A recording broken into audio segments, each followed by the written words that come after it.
Hey, what's up, y'all? Welcome back to Paradise Valley. This is episode number 26, and in today's episode, we're going to be working on this golf course that's just south of the Strip, and it's a bit of a diversion from working on the big mega resorts and casinos.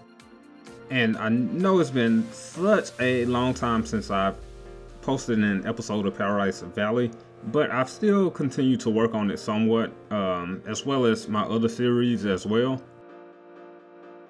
But I've just been really busy with a lot of other things and kind of taking a break from Cities Skylines.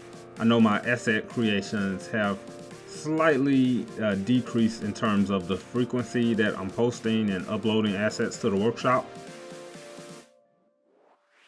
I think a big part of that reason is because I've been playing a lot of WWE 2K, which is the first time I played a wrestling game since probably 2013 or 14. And it's really one of the first non-simulation video games that I've bought or played within the past 5 years. The thing about that draws my attention much more than Cities Skylines these days is because a game like WWE, you can turn on, play for 10 minutes, 20 minutes, and then turn it off and you're done. Versus Cities Skylines, depending on what's going on, it's gonna take hours, especially in terms of making assets, and it just takes so long, and it's such an investment in time as opposed to a game that you can just play for 5 or 10 minutes and call it a day.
So this golf course, I probably started working on this episode, what you're seeing on screen right now, before I started working on University City.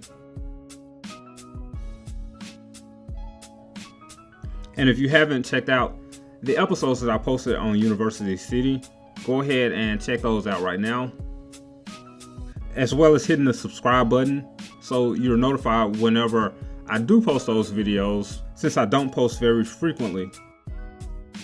I'm taking advantage of the Park Life DLC to create this golf course. It's really just one big park, and I'm using pedestrian paths throughout the park. And the golf courses are made by Shroom Blaze or Matt Crew, and they're actually buildings. And since they are such old assets, they don't really function as well as they probably could, and they tend to disappear at times. And they have to be connected to, they have to have a road connection. But of course, with Park Life DLC, you can place those on pedestrian paths. I also like that with the painter mod, you can change the colors because they are a little bright. And so I was able to use the painter mod to go in and darken those and turn the saturation down just a little bit. For these sand traps, I'm using just a custom asset that I created real quick. Actually, this asset I created to use for the Mandalay Bay because I needed something to cover up my pool. And so I just used the same asset and changed the texture on it to create these sand traps. And in thinking about it now, I guess I probably could have created like a road or a network similar to curb prop networks to use for the sand traps. But I really don't think that there's a lot of demand for a sand trap network on the workshop.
To create a clubhouse, or more of a kind of series of clubhouses or resort, I'm using this fraternity house. I think this is Fraternity House 2 that I created for my University City series.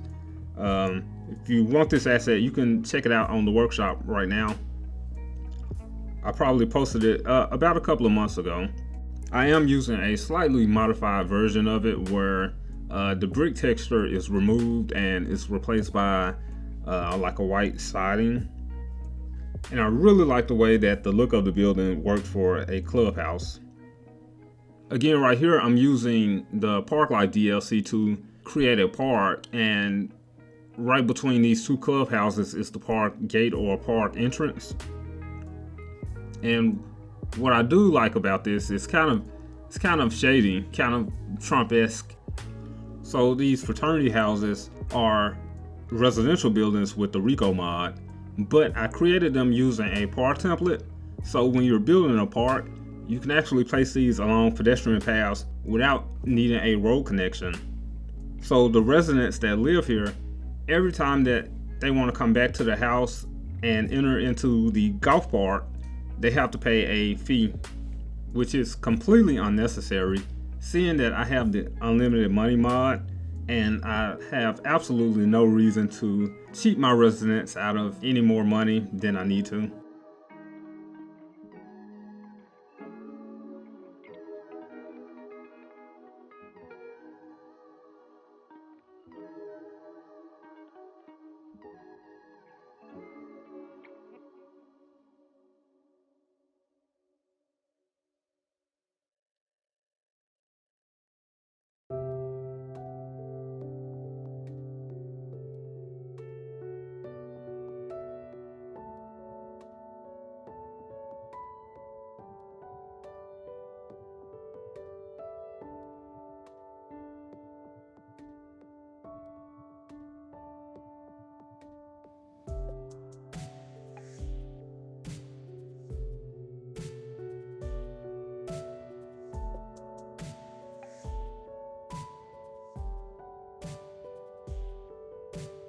Watching the time lapse now, this is one of the most annoying things about the game for me. It's just pretty much the surfaces of the game.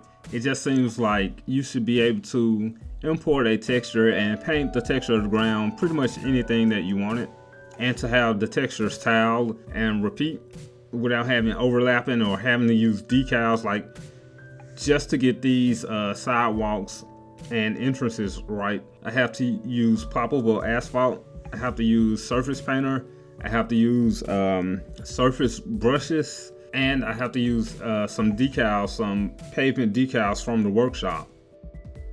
And it just seems like every situation is going to require a different solution. Hopefully that's one of many things that is considered if there ever is another game. So that's going to wrap things up for me for right now. If you enjoyed this episode, please hit the like button. It really helps out a lot. And hit the subscribe button too if you haven't already, so that whenever I do get around to editing a video, you'll get notified whenever I do upload that episode. And hopefully I will see everybody next time.